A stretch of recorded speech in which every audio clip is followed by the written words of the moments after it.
What's going on with the truckers?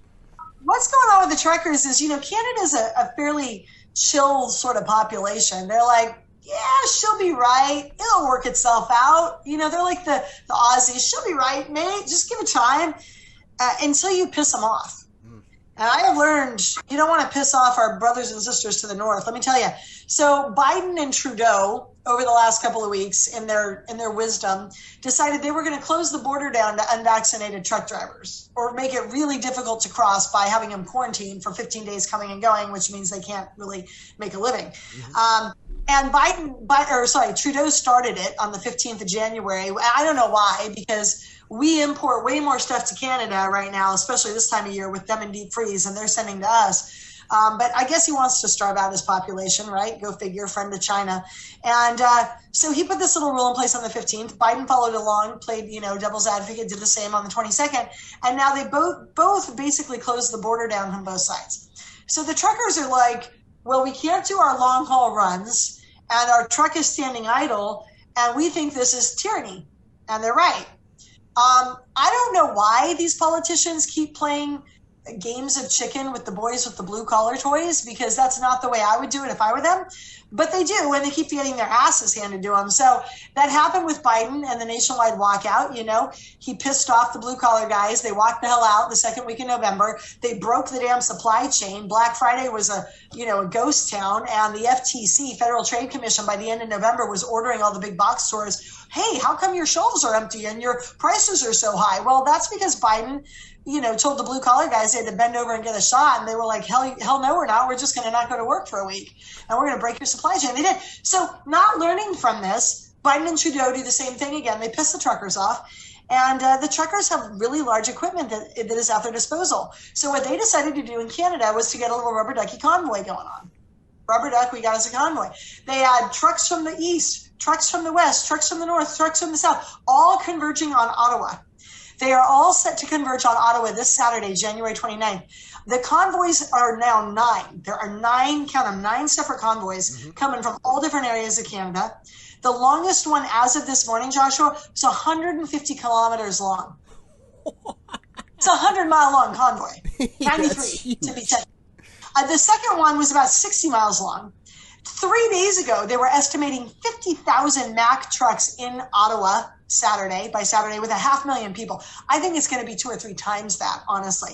As of this morning, the convoy is now bigger than the Canadian military.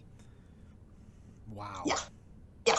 And so the Royal Canadian Police decided they were going to throw the first shot across the bow yesterday in Manitoba, and they tried to block the convoy from getting food and fuel in Manitoba. So the Hutterites, which are the Amish-like contingent up there, swept in from the outer areas of Manitoba to feed them.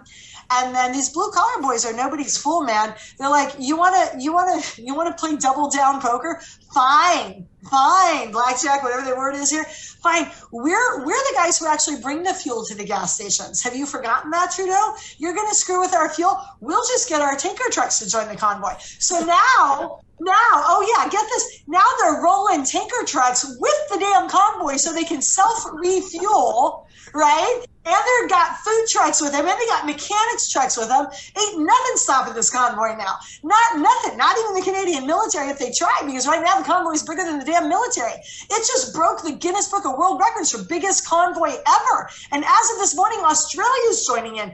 The U.S. got in the game a week ago. Freedom Fighter Nation, my new website, my new group, we said, look, we're going to support you any darn way we can. Let's get the U.S. guys in the works. We've already got 62,000 truckers American that are going to 3 different large border crossings. We've got Sault Ste. Marie, Michigan, Holton, Maine, Sweetgrass, Montana. You're within driving distance of any of these. I don't care if you own a Mack truck or a Volvo. Go get in your damn car. You could be a soccer mom. You could be a retired lady. You could be an out of work, whatever, mechanic. Go get in your car and make for one of those 3 border crossings. We're going to meet our Canadian brothers and sisters on the border in a show of support this Saturday, noon, at the OK Corral at these 3 border crossings. Be there or be square.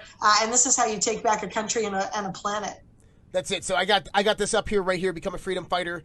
Wednesday, Saturday, January 29th, 12 noon Eastern Time. Rendezvous at the border locations: Holton, Maine, Sault Ste. Marie, Michigan, and Sweetgrass in Montana. The Convoy routes or Canadian truckers can visit Canada Unity Bear Hug 2.0 website listed right there. And then the trucker channels are open. We have all that. I know they're also using an app, Zelly, I think it is.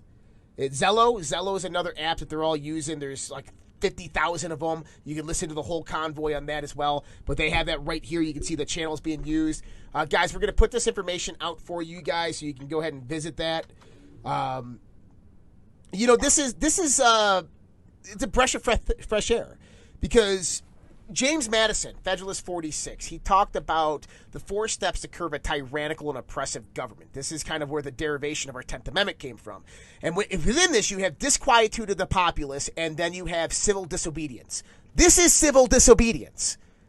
This is exactly what this is